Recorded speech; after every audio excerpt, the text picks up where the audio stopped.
In this video, I want to talk a bit about the end game for Warhammer Chaosbane.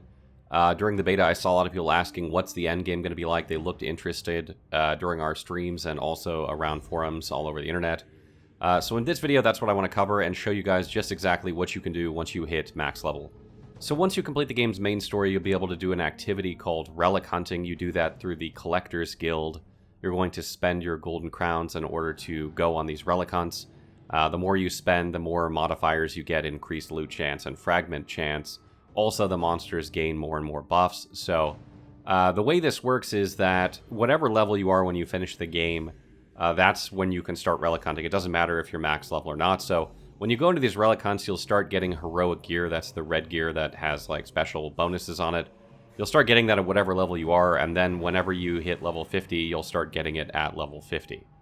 I have been playing the end game, I guess you would say, for about 5 to 10 hours, somewhere in there now, since I've completed the game. And it looks like there are about 3 heroic sets for each class that do something different. They all seem to revolve around a skill or two. Some are better than others. And you're going to spend the majority of your time not only farming these sets, but also farming heroic weapons and heroic accessories like necklaces and rings that add specific bonuses as well.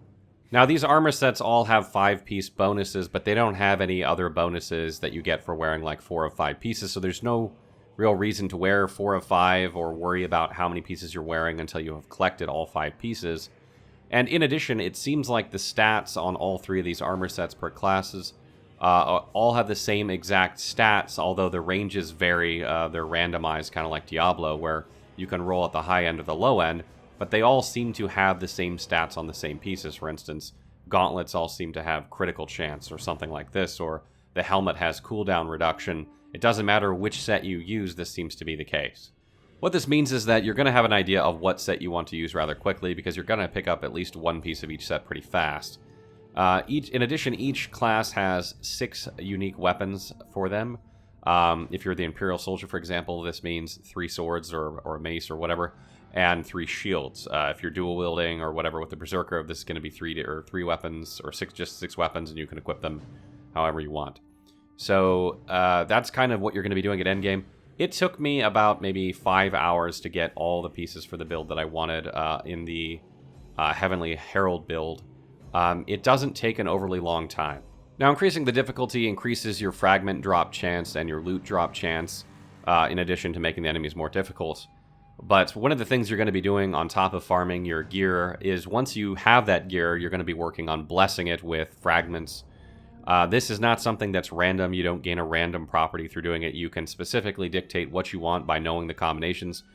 I will be publishing a guide on just what combinations do what later on, so you guys don't have to do all the trial and error that I did and just wasted tons of fragments. But you're going to be farming these in droves because each piece can max out at about 300 fragments.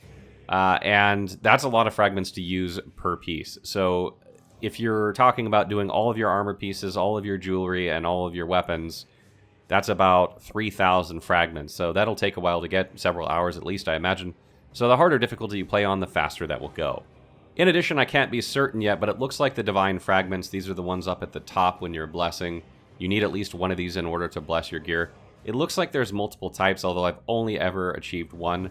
So I'm going to guess at the very highest difficulty of the game, you probably gain different divine fragments that increase the values of these bonuses. So, you know, if you use the default, you're going to get 60 damage if you put a red fragment, 50 red fragments into something. Perhaps that's going to go up to 200 damage or some other number when you use these different divine fragments. I would expect that's how you increase further and be able to do harder and harder difficulties. Besides relic hunting, which is probably going to be what you're doing primarily, you can do boss rush mode, which allows you to go face any of the game's bosses. Just boom, just face that one. You don't fight over and over bosses. You just face that one you decide to fight. And it can also drop heroic gear, so that's also a legitimate way to farm gear if you want. Although I do find it's rather faster and to do the relic hunting, and you need those gems anyway. So I think you're probably going to do the majority of relic hunting. The developers of the game published sort of a roadmap recently, the last couple of days, dictating what they plan to add to the game over time. They plan to add more heroic sets and more gear, and also more zones and things to do in this regard. So I'd expect this will get more and more detailed as time goes on. But right now, it only takes you about, I don't know, I want to say 5 to 10 hours to max out one character. So, and it only takes you about 5 to 10 hours to complete the game per character. So you're looking at 10 to 20 hours per character with 4 characters to max them all out in order, and at that point, you're basically just going to be sitting there going like, what do I do? That's still quite a bit of gameplay, but it's not as long as you would probably hope. Stay tuned for our class guides on the game, and be sure to check out our review if you haven't already.